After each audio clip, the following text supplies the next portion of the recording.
नमस्कार दोस्तों, नॉलेज मंडली में आप सभी का स्वागत है। आपकी तैयारी को लगातार जारी रखते हुए एनईपी मतलब कि नेशनल एजुकेशन पॉलिसी पर आधारित काका सीरीज 16 आज हम करने वाले हैं। और ये सभी क्वेश्चन है आपके लिए बहुत ही इंपॉर्टेंट होने वाले हैं, जैसे कि principal, vice principal, PGT, TGT, PRT, librarian, AC, DC in KVS, NVS, state governments, साथ में सीटेट, रीट और इसी प्रकार की एग्जामिनेशंस के लिए। साथियों, आपको पता है कि नॉलेज मंडली ने आपके सिलेबस को चारों तरफ से घेरने के लिए चक्रवाती प्लान बनाया हुआ है, जिसमें आपके सिलेबस का सर्विस पार्ट है और एकेडमिक पार्ट और इसके साथ में जनरल पार्ट भी करवाया जा रहा है। मित्रों, नॉलेज मंडली 10,000 के पार यानी कि वादे के अनुसार आपके सिलेबस के 10,000 से अधिक वस्तुनिष्ठ प्रश्नों की प्रश्नमाला पूर्ण कर ली है। और आप साथ देते रहिए, अगले 10,000 प्रश्नों की प्रश्नमाला भी पूर्ण कर लेंगे। तो साथियों, देखते हैं एनईपी पर आधारित काका सीरीज 16 का पहला question. 301, in which languages NCERT 2021 will be available. NCERT 2021 किन किन भाषाओं में उपलब्ध होगा? All regional languages, English, Hindi, Urdu. सही उत्तर हमारा हो जाएगा ए, ऑल रीजनल लैंग्वेजेज। एनसीईआरटी 2021 है वो सभी रीजनल लैंग्वेजेज में उपलब्ध होगी। तो यहाँ पर समझ लेते हैं, नॉलेज मंडली आपको बता रहा है एनसीईआरटी 2021 क्या है। National curriculum framework for teacher education NCERT है, इसका फुल फॉर्म है। इस प्रकार के क्वेश्चन है वो भी पूछ लिए जाते हैं। एनसीईआरटी है वो किसके लिए बना है? ये है national curriculum framework for teacher education, यानी कि शिक्षकों को पढ़ाने वाला जो पाठ्यक्रम होगा उसको क्या बोला है? नेशनल करिकुलम फ्रेमवर्क बोला है फॉर टीचर्स।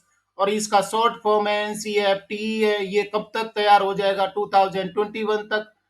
सही उत्तर यहाँ पर हो रहा है, ऑल रीजनल लैंग्वेजेज में ये एनसीईआरटी है वो अवेलेबल होगा। क्वेश्चन देख लेते हैं 302। What types of certification courses will be widely available for teachers who want to move into more specialized areas of teaching or to move into leadership and management positions or from one stage of the schooling system to another? उन शिक्षकों के लिए किस प्रकार के प्रमाणन पाठ्यक्रम व्यापक रूप से उपलब्ध होंगे जो शिक्षण के अधिक विशिष्ट क्षेत्रों में जाना चाहते हैं, या नेतृत्व और प्रबंधन पदों पर जाना चाहते हैं, या स्कूली शिक्षा प्रणाली के एक चरण से दूसरे चरण में जाना चाहते हैं? तो क्वेश्चन को बहुत ही स्पष्ट बताया गया है कि कौन सा प्रमाणन यानी कि सर्टिफिकेशन कोर्स होगा जो कि व्यापक रूप से उपलब्ध होगा किन के लिए? जो शिक्षण के विशिष्ट क्षेत्रों में जाना चाहते हैं, या नेतृत्व और प्रबंधन पदों पर जाना चाहते हैं, या स्कूली शिक्षा प्रणाली के एक चरण से दूसरे चरण में जाना चाहते हैं। इससे पहले वाले वीडियो में हम चर्चा कर चुके हैं कि फाउंडेशनल स्टेज है, या प्रिपरेटरी स्टेज है, या मिडिल स्टेज है, या सेकेंडरी स्टेज है। इसमें एक से दूसरे चरण में आप नहीं जा सकते। प्रमोशन या इस प्रकार के इंसेंटिव्स हैं वो नहीं दिए जाएंगे। बिना क्वालिफिकेशन के अगर आप जाना चाहते हैं तो नहीं मिलेगा। परंतु आप अगर एक स्टेज से दूसरे स्टेज में जाना चाहते हैं तो उसके लिए रिक्वायर्ड क्वालिफिकेशन है आपको अटेन करनी होगी। क्वेश्चन के अनुसार सही ऑप्शन क्या हो जाएंगे? Shorter post BEd certification courses, 4 year integrated BEd courses, 2 year integrated BEd courses, 1 year integrated BEd courses. सही उत्तर क्या हो जाएगा? ए होगा, shorter post BEd certification courses हो जाएंगे। मतलब कि shorter post BEd certification courses है अवेलेबल होंगे किसके लिए? जो विशिष्ट क्षेत्रों में जाना चाहते हैं, या नेतृत्व और प्रबंधन पदों पर जाना चाहते हैं, या एक चरण से दूसरे चरण में जाना चाहते हैं, उनके लिए पोस्ट बेस्ड सर्टिफिकेशन बीएड के बाद में होगा। सही उत्तर हमारा हो जाएगा ए हो जाएगा, shorter post BEd certification courses. Move to question number 303. By when a new and comprehensive national curriculum framework for teacher education NCERT will be prepared by NCTE in consultation with NCERT based on the principles of National Education Policy 2020. राष्ट्रीय शिक्षा नीति 2020 के सिद्धांतों के आधार पर NCERT के परामर्श से एनसीटीई द्वारा शिक्षक शिक्षा के लिए एक नया और व्यापक राष्ट्रीय पाठ्यचर्या ढांचा एनसीईआरटी कब तक तैयार किया जाएगा? 2030, 2022, 2021, 2035। निश्चित रूप से इसका उत्तर आपको पता है, हम चर्चा कर चुके हैं। सही उत्तर यहाँ पर हो रहा है 2021। यानी कि एनसीईआरटी है वो कब तक तैयार हो जाएगा? ये तैयार हो जाएगा 21 तक, 2021 तक हो जाएगा। और इसको नाम ही ये दिया गया है एनसीईआरटी 2021। और ये तैयार होगा किसके लिए? नया और व्यापक राष्ट्रीय पाठ्यचर्या कार्यक्रम है, वो तैयार होगा किसके लिए? शिक्षकों के लिए तैयार होगा। और ये तैयार किया जाना निर्धारित किया गया है 2021 में, जिसमें राष्ट्रीय शिक्षा नीति के सिद्धांतों को लेकर के एनसीईआरटी है परामर्श करेगी। और इसको तैयार किया जाएगा किसके द्वारा? एनसीटीई के द्वारा किया जाएगा। डियर फ्रेंड्स, एनसीटीई का फुल फॉर्म भी आप कमेंट कर दीजिए। सही उत्तर यहाँ पर हो रहा है 2021। अगला सवाल देख लेते हैं 304।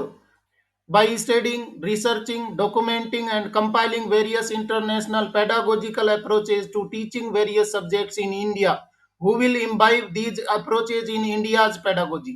शिक्षण में विभिन्न विषयों को पढ़ाने के विभिन्न अंतर्राष्ट्रीय शैक्षणिक दृष्टिकोणों का अध्ययन, शोध, दस्तावेजीकरण और संकलन करके भारत के शिक्षा शास्त्र में इन दृष्टिकोणों को कौन आत्मसात करेगा? CBSE, NCERT, NCTE, DIETs. सही उत्तर हमारा हो जाएगा बी, एनसीईआरटी। एनसीईआरटी है वो तैयार करेगा शिक्षण में विभिन्न विषयों को पढ़ाने के लिए विभिन्न अंतर्राष्ट्रीय शैक्षणिक दृष्टिकोणों का अध्ययन, शोध और दस्तावेजीकरण करके और संकलन करके भारत के शिक्षा शास्त्र में इन दृष्टिकोणों को आत्मसात करने का कार्य करेगा। एनसीईआरटी करेगा। सही उत्तर हो जाएगा बी। अगला सवाल देख लेते 305। According to UDISE 2016-17 data, UDISE 2016-17 के आंकड़ों के अनुसार कुछ पॉइंट बताए गए हैं। यूडाइस 2016-17 में क्या आंकड़े बताए गए हैं? About 19.6% of students belonging to scheduled caste at the primary level, but this fraction falls to 17.3% at the higher secondary level. These enrollment drops-offs are more severe for scheduled tribes students, 10.6% to 6.8%, and differently abled children 1% to 0.25%. और third point है greater declines for female students with in each of these categories, the decline in enrollment in higher education is even steeper. यहाँ पर enrolment के बारे में बताया गया है। यूडाइस के रिपोर्ट के अनुसार 2016-17 की रिपोर्ट के अनुसार कुछ पॉइंट बताए गए हैं एनरोलमेंट के बारे में। तो एनरोलमेंट से संबंधित कौन कौन से पॉइंट हैं हमारे ठीक हो जाएंगे? First second and third, second and third, first second, first and third. सही उत्तर हमारा हो जाएगा ए, फर्स्ट सेकंड एंड थर्ड। सभी पॉइंट है एनरोलमेंट से संबंधित हैं, ठीक हो जाएंगे यूडाइस 2016-17 के अनुसार। यहाँ पर बताया गया है 19.6% of students belonging to scheduled caste, मतलब कि एससी एट प्राइमरी लेवल है, उनका एनरोलमेंट है 19.6%, but this fraction falls to 17.3% at the higher secondary level. ये एनरोलमेंट बताया गया है एससी के लिए। इसके साथ में सेकंड पॉइंट में बताया गया these enrollment drops off are more severe for scheduled tribes students, मतलब कि वहां पर ड्रॉप ऑफ है वो कितना परसेंट हो गया एसटी के लिए। यहाँ पर एसटी के लिए बताया गया है 10.6% टू 6.8% बताया गया है। और ये बहुत ज्यादा खतरनाक लेवल पर डाउन हो गया है डिफरेंटली एबल्ड चिल्ड्रन के लिए 1.1% टू 0.25% हो गया है। तीसरे पॉइंट में बताया गया है greater declines for female students with in each of these categories, मतलब कि फीमेल के लिए ज्यादा सीवियर कंडीशन यहाँ पर हो गई है। The decline in enrollment in higher education is even steeper, मतलब कि वहां पर भी गिरते जा रहा है। तो यूडाइस के रिपोर्ट है वो बताती है कि किस प्रकार का एनरोलमेंट एससी एसटी और इसी के साथ में फीमेल कैटेगरीज के लिए बताया गया है कि क्या ट्रेंड चल रहा है। सही उत्तर हमारा हो रहा है A, first second and third all are correct. Move to question number 306। Which institutes will make shorter BEd certification courses widely available? कौन से संस्थान छोटे बीएड प्रमाणन पाठ्यक्रम व्यापक रूप से उपलब्ध कराएंगे? Multidisciplinary colleges and universities, DIETs, NCTE, and D option हो जाएगा ऑल कॉलेजेस। सही उत्तर हमारा हो जाएगा A, multidisciplinary colleges and universities. पहले वाले वीडियोज में हम चर्चा कर चुके हैं कि बीएड प्रोग्राम है वो सिर्फ कौन कंडक्ट करवा सकते हैं? मल्टीडिसिप्लिनरी कॉलेज और यूनिवर्सिटी करवा सकती हैं। तो बीएड के लिए जो शॉर्टर सर्टिफिकेट प्रोग्राम है वो चलाया जा सकता है किसके द्वारा? मल्टीडिसिप्लिनरी कॉलेज और यूनिवर्सिटीज के द्वारा। सामान्य कॉलेज यूनिवर्सिटी बीएड नहीं करवा सकती हैं। सही उत्तर हमारा हो जाएगा ए, हो जाएगा मल्टीडिसिप्लिनरी कॉलेजेस एंड यूनिवर्सिटीज। अगला सवाल देखते हैं 307। What is the name of the national curriculum framework for teacher education? शिक्षक शिक्षा के लिए राष्ट्रीय पाठ्यचर्या की रूपरेखा का संक्षिप्त रूप क्या है? एनसीएफएससी 2020-21, द एनसीएफटी 2021, एनसीआईवी और एनसीवीईटी। सही उत्तर क्या हो जाएगा हमारा? बी हो जाएगा। यानी कि एनसीएफटी है, किसका शॉर्ट फॉर्म है? National curriculum framework for teacher education का शॉर्ट फॉर्म में क्या हो जाएगा? एनसीएफटी हो जाएगा। और इसको तैयार किया जाएगा कब तक? 2021 तक ये टारगेट रखा गया है। और साथियों, नॉलेज मंडली आपको इन सभी के फुल फॉर्म भी बताना चाह रही है। ये क्वेश्चंस हैं वो भी पूछ लिए जाते हैं। सबसे पहले ए में क्या बताया गया है? एनसीएफएससी का मतलब क्या हो रहा है? National curriculum framework for school education, जो कि तैयार किया जाना है 2020-21 में। और यहाँ पर सेकंड में बी में क्या बताया गया? National curriculum framework for teacher education, इसको तैयार किया जाना है कब तक? 2021 तक। और एनसीआईवीई का फुल फॉर्म यहाँ पर क्या हो रहा है? सी का full form national committee for the integration of vocational education, ये हो जाएगा। और एनसीवीईटी का फुल फॉर्म, डी का फुल फॉर्म यहाँ पर बताया गया, national council for vocational education and training. इस प्रकार के छोटे छोटे क्वेश्चन हैं वो भी पूछ लिए जाते हैं। यहाँ पर एनसीएफटी का फुल फॉर्म भी हमने बता दिया और दूसरे फुल फॉर्म ऑप्शन में दिए वो भी बता दिए गए हैं। कोई भी पूछ लेगा तो आप उसके उत्तर दे सकते हैं। हमारा यहाँ पर सही उत्तर हो जाएगा बी। और अगला सवाल देखते हैं 308।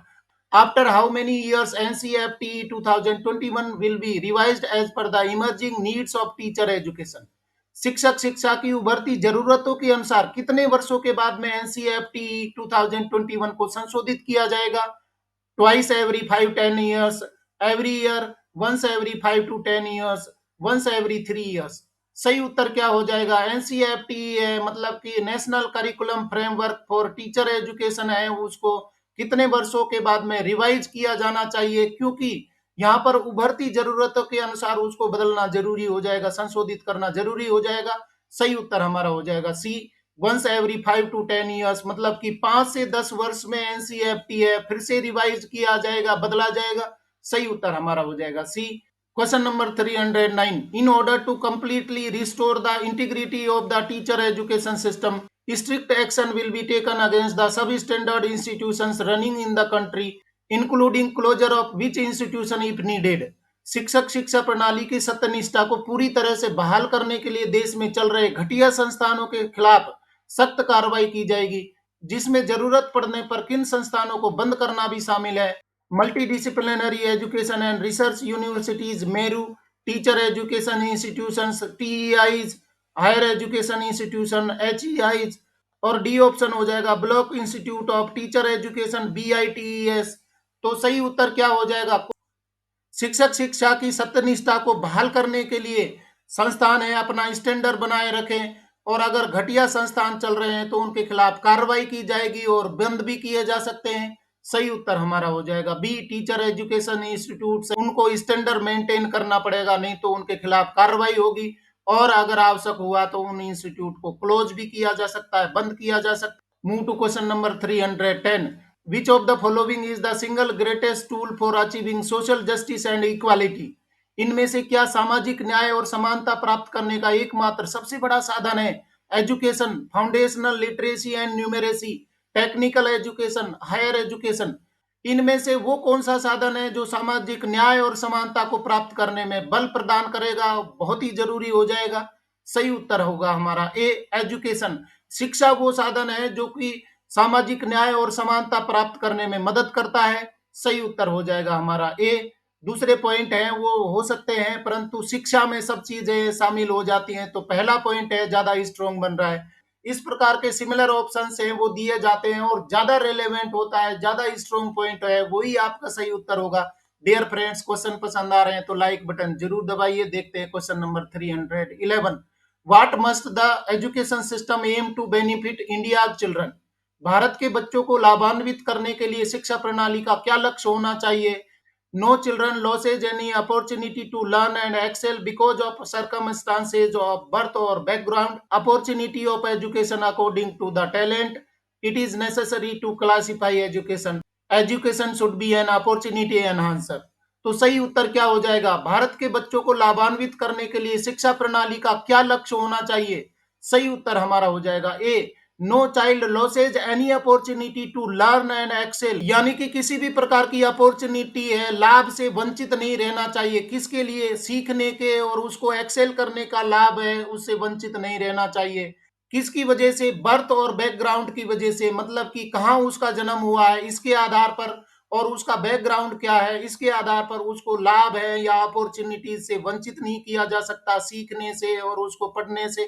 सही उत्तर हमारा हो जाएगा A, no child loses any opportunity to learn and excel because of circumstances of birth और background. Move to question number 312। Why has there been a detrimental effect on enrollment and retention rates among SCs? अनुसूचित जातियों के बीच नामांकन और प्रतिधारण दरों पर हानिकारक प्रभाव क्यों पड़ा है? कौन से कारण हैं जिनकी वजह से अनुसूचित जाति के बच्चे हैं उनके बीच में नामांकन और प्रतिधारण प्रतिधारण मतलब कि ठहराव है उसमें कमी आई है? हमारे ऑप्शन हो जाएंगे lack of access to quality schools, poverty, social mores and customs and language, D all the above. सही उत्तर हमारा हो जाएगा डी ऑल दी अबव। किस वजह से नामांकन और प्रतिधारण दरों में हानिकारक प्रभाव पड़ रहा है? Lack of access to quality schools है, उनको उपलब्ध नहीं हो पा रही हैं, साथ में ही उनकी गरीबी है, पॉवर्टी है, सोशल मोर्स है, कस्टम्स है, रीति रिवाज है, और इसके साथ में लैंग्वेज की वजह से भी उनका नामांकन और प्रतिधारण दरों पर हानिकारक प्रभाव पड़ रहे हैं। सही उत्तर हमारा हो जाएगा D all the above. Move to question number 313। What is one of the major goals of all education sector development programmes? शिक्षा क्षेत्र के विकास कार्यक्रमों का एक प्रमुख लक्ष्य क्या है? Inclusive and equitable policy reaffirms that bridging the social category gaps in access, participation and learning outcomes in school education, D all the above। सही उत्तर हमारा हो जाएगा डी ऑल दी अबव। शिक्षा के क्षेत्र के विकास कार्यक्रमों का एक प्रमुख लक्ष्य क्या है? Inclusive and equitable policy रीअफर्म्स that bridging the social category gaps in excess, यानी कि सोशल कैटेगरी गैप्स है उनको पाटने का कार्य किया जाएगा, साथ में भागीदारी को भी बढ़ावा दिया जाएगा, ये विकास के कार्यक्रम हो जाएंगे। और इसके साथ में learning outcomes in school education है, इसको विकास कार्यक्रमों के द्वारा बढ़ाया जाएगा, ये लक्ष्य होने चाहिए शिक्षा के क्षेत्र के विकास कार्यक्रमों के। सही उत्तर हमारा हो जाएगा D all the above. Question देख लेते 314। SEDG's overall enrollment in school continues to decline from grade 1st to 12. What type of education is often more difficult for female students? स्कूलों में एसईडीजी के समग्र नामांकन में ग्रेड पहली से लेकर के ग्रेड 12वीं तक की गिरावट जारी है। किस प्रकार की शिक्षा अक्सर छात्राओं के लिए अधिक कठिन होती है? क्वेश्चन में बताया गया है कि एसईडीजी के समग्र नामांकन में गिरावट हो रही है पहली से लेकर के 12वीं तक, और इसके साथ में अक्सर छात्राओं के लिए अधिक कठिन होती जा रही है। कौन सी पढ़ाई अधिक कठिन होती जा रही है? Primary education, middle education, secondary education, higher education. सही उत्तर हमारा हो जाएगा डी हायर एजुकेशन। क्वेश्चन में बताया गया है कि एसडीजी के समग्र नामांकन में तो गिरावट हो रही है कक्षा 1 से 12वीं तक, परंतु छात्राओं के लिए कठिन हो गया है और अधिक कठिन हो गया। क्या हायर एजुकेशन उच्च शिक्षा है और ज्यादा कठिन हो गई है? सही उत्तर हमारा हो जाएगा डी हायर एजुकेशन। साथियों, नॉलेज मंडली आपके कोई भी पार्ट को छोड़ना नहीं चाहती, तो ऐसी डीजी का क्या मतलब हो जाएगा? नॉलेज मंडली स्मार्ट बोर्ड बता रहा है सोशल इकोनॉमिकली डिसएडवांटेज ग्रुप्स है, इनको क्या बोला है? ऐसी डीजीज बोला है। तो ऐसी डीजीज के बारे में बताया गया है कि इनका एनरोलमेंट है वो गिर रहा है पहली से 12वीं तक, और इसके साथ में इन छात्राओं के, इन ग्रुप के छात्राओं के लिए कठिन होती जा रही है। कौन सी? हायर एजुकेशन कठिन होती जा रही है। तो ऐसी डीजी पर अगर क्वेश्चन आ जाता है तो इसका फुल फॉर्म भी आपको पता होना चाहिए। सोशल इकोनॉमिकली डिसएडवांटेज्ड ग्रुप्स है, इनको क्या बोला है? ऐसी डीजीज बोला है। साथियों, क्वेश्चन पसंद आ रहे हैं तो अपने मित्रों को जरूर बताइए। नया सवाल देख लेते हैं 315। The Indian education system and successive government policies have made progress in bridging the gender and social category gaps, but at what levels of education did disparities still remain? भारतीय शिक्षा प्रणाली और क्रमिक सरकारी नीतियों ने लिंग और सामाजिक श्रेणी के अंतराल को पाटने में प्रगति की है, लेकिन शिक्षा के किस स्तर पर असमानता अभी भी बनी हुई है? हमारे ऑप्शन है for social economically disadvantage groups that have been historically under presented in education at the secondary level, both A and B, neither A nor B. सही उत्तर हमारा क्या हो जाएगा? C, both A and B. मतलब कि भारतीय शिक्षा प्रणाली और क्रमिक सरकारी नीतियों ने लिंग और सामाजिक श्रेणी के अंतराल को पाटने की प्रगति की है, मतलब कि बहुत प्रोग्रेस की है, लेकिन शिक्षा के किस स्तर पर असमानता अभी भी जारी है, बनी हुई है? For social economically disadvantage group है, मतलब कि इससे पहले वाले क्वेश्चन में हम देख चुके हैं कि एसडीजी है वो क्या है। एसडीजीज है उनके लिए बहुत मुश्किल होती जा रही है, इस असमानता को पाटने की कोशिश करी, परंतु अभी भी बहुत सारा गैप है that have been historically under presented in education. शिक्षा की मुख्य धारा से ये ग्रुप है वो नहीं जुड़ पाए थे, और इसके साथ में सेकेंडरी लेवल पर भी ये असमानता आज भी बनी हुई है। सही उत्तर हमारा हो जाएगा C, both A and B. Question number 316, what do tribal communities often find irrelevant and foreign to their lives. बहुत ही खतरनाक क्वेश्चन है। आदिवासी समुदायों को अक्सर अपने जीवन में क्या अप्रासंगिक और विदेशी लगता है, यानी कि आदिवासी समुदायों का अपना एक जीवन होता है, उनकी एक कल्चर होती है, उनके लिविंग स्टाइल होती है। वो कौन सी चीज को अप्रासंगिक और विदेशी मानते हैं, उनको ऐसा लगता है कि ये हमारे काम की नहीं है या ये चीज तो विदेशी है, हमारे अनुसार नहीं है। Culturally school education, academically school education, all activities in school education, और डी ऑप्शन हो जाएगा ऑल दी अबो। तो सही उत्तर हमारा हो रहा है डी, ऑल दी अबो। मतलब कि ट्राइबल कम्युनिटीज हैं वो इररेलेवेंट और फॉरेन मानते हैं किसको, कल्चरली स्कूल एजुकेशन को, एकेडमिकली स्कूल एजुकेशन को, और जो भी एक्टिविटी विद्यालय में हो रही है उनको वो क्या मानते हैं, अप्रासंगिक मानते हैं, विदेशी मानते हैं, दूसरे देशों की मानते हैं, क्योंकि उनका अपना इंडिजिनस कल्चर होता है, उनकी लिविंग स्टाइल है। तो कल्चरली भी स्कूल एजुकेशन को वो दूसरा मानते हैं, अप्रासंगिक मानते हैं, एकेडमिकली भी उसको अलग मानते हैं। तो सभी विद्यालय में होने वाली एक्टिविटीज हैं उनके हिसाब से अप्रासंगिक और विदेशी लगती हैं। सही उत्तर हमारा हो जाएगा डी, हो जाएगा all the above.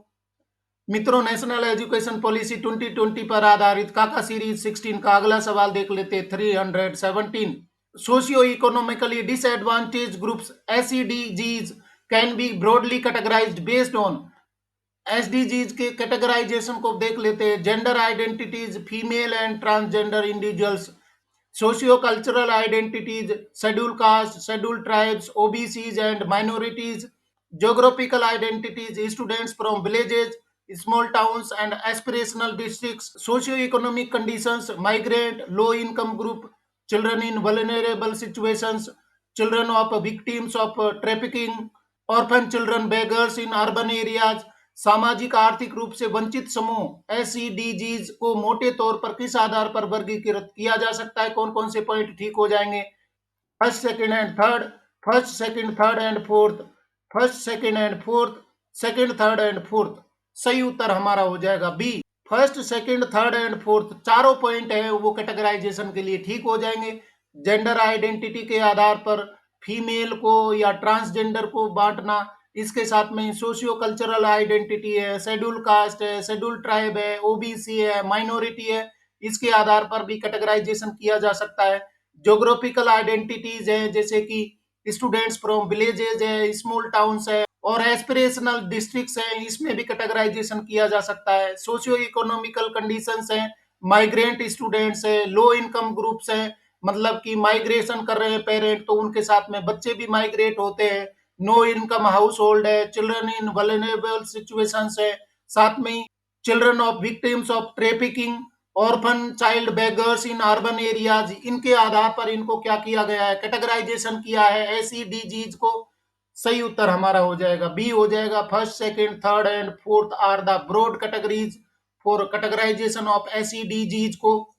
Question number 318, what is the key to achieving a society in which every citizen has the opportunity to dream, thrive and contribute to the nation.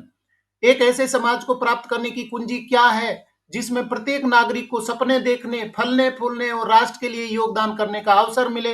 Vocational education, foundational literacy and numeracy, inclusive and equitable education, higher education.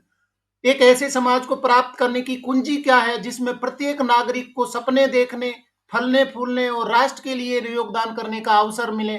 तो किस प्रकार की education दे करके ये किया जा सकता है।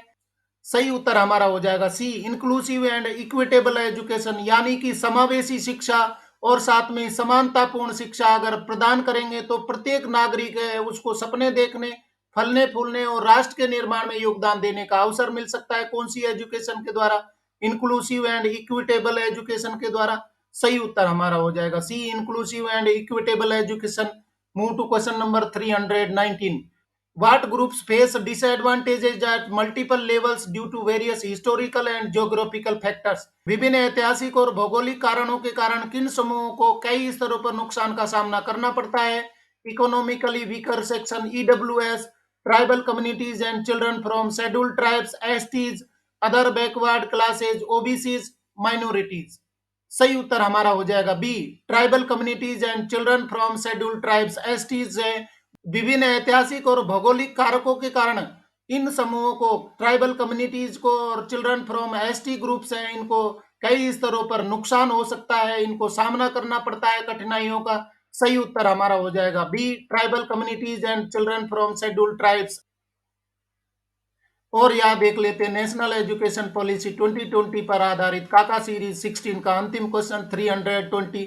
The NCERT 2021 will also factor in the requirements of teacher education curricula for dash। NCERT 2021 dash के लिए शिक्षक शिक्षा पाठ्यक्रम की आवश्यकताओं को भी ध्यान में रखेगा। Teacher education, vocational education, secondary education, middle education. NCERT 2021 के लिए शिक्षा पाठ्यक्रम की आवश्यकताओं को भी ध्यान में रखेगा। कौन सा यहाँ पर उत्तर आ जाएगा? फिल इन द ब्लैंक क्या हो जाएगा? सही उत्तर हो जाएगा हमारा B, vocational education. Vocational education का भी ख्याल रखा जाएगा किसमें? एनसीईआरटी 2021 में। पहले वाले क्वेश्चंस में हम एनसीईआरटी का फुल फॉर्म देख चुके हैं, national curriculum for teacher education है, ये क्या होगा? एनसीईआरटी होगा। और ये टीचर के रिक्वायरमेंट के अनुसार कौन सी चीज को शामिल कर सकता है? वोकेशनल एजुकेशन भी उनकी शिक्षा में शामिल होगा, टीचर एजुकेशन में उनके पाठ्यक्रम में शामिल होगा। वोकेशनल एजुकेशन सही उत्तर हो जाएगा। इस तरीके से फ्रेंड्स काका सीरीज 16 के अंतिम क्वेश्चन तक हम पहुंच गए हैं और आज हमने 20 क्वेश्चंस हैं वो कंप्लीट किए हैं। ये सारे क्वेश्चंस हैं किस तरीके की एजुकेशन टीचर की होनी चाहिए, डिसएडवांटेज्ड ग्रुप को क्या सुविधाएं देनी चाहिए, वो क्यों एनरोलमेंट में पिछड़ रहे हैं, महिला एजुकेशन है और मेन स्ट्रीम में जो लोग नहीं है उनको किस प्रकार से शामिल किया जा सकता है, किस प्रकार के उपाय अपनाए जा सकते हैं, सरकार की क्या कार्य प्रणाली है और एनसीईआरटी में क्या प्रावधान किए जाएंगे, ये सब चीजें आज हमने काका सीरीज में कंप्लीट कर ली। साथियों, अगर आप एस्पिरेंट हैं, principal, vice principal, PGT, TGT, PRT, librarian, AC, DC in KVS, NVS, D triple S B और साथ में अदर स्टेट गवर्नमेंट और इसके साथ में सीटेट, रीट और इसी प्रकार की दूसरी एग्जामिनेशंस के लिए ये क्वेश्चंस हैं बहुत ही इंपॉर्टेंट होने वाले हैं क्योंकि एनईपी है वो इम्प्लीमेंट कर दी गई है सरकार के द्वारा और ये क्वेश्चंस हैं वो निश्चित रूप से आपसे पूछे जाएंगे। साथियों, नॉलेज मंडली ने आपसे वादा किया था कि 10,000 एमसीक्यूज हैं वो चैनल पर अपलोड कर दिए जाएंगे, तो हमने ये टारगेट पूरा कर लिया है और आप साथ देते रहिए, अगले 10,000 क्वेश्चंस भी हम पूरे कर लेंगे। आपको आज के क्वेश्चन पसंद आए तो लाइक शेयर करें और चैनल को सब्सक्राइब करना तो बहुत ही जरूरी है क्योंकि नॉलेज मंडली is the right choice. Thank you very much.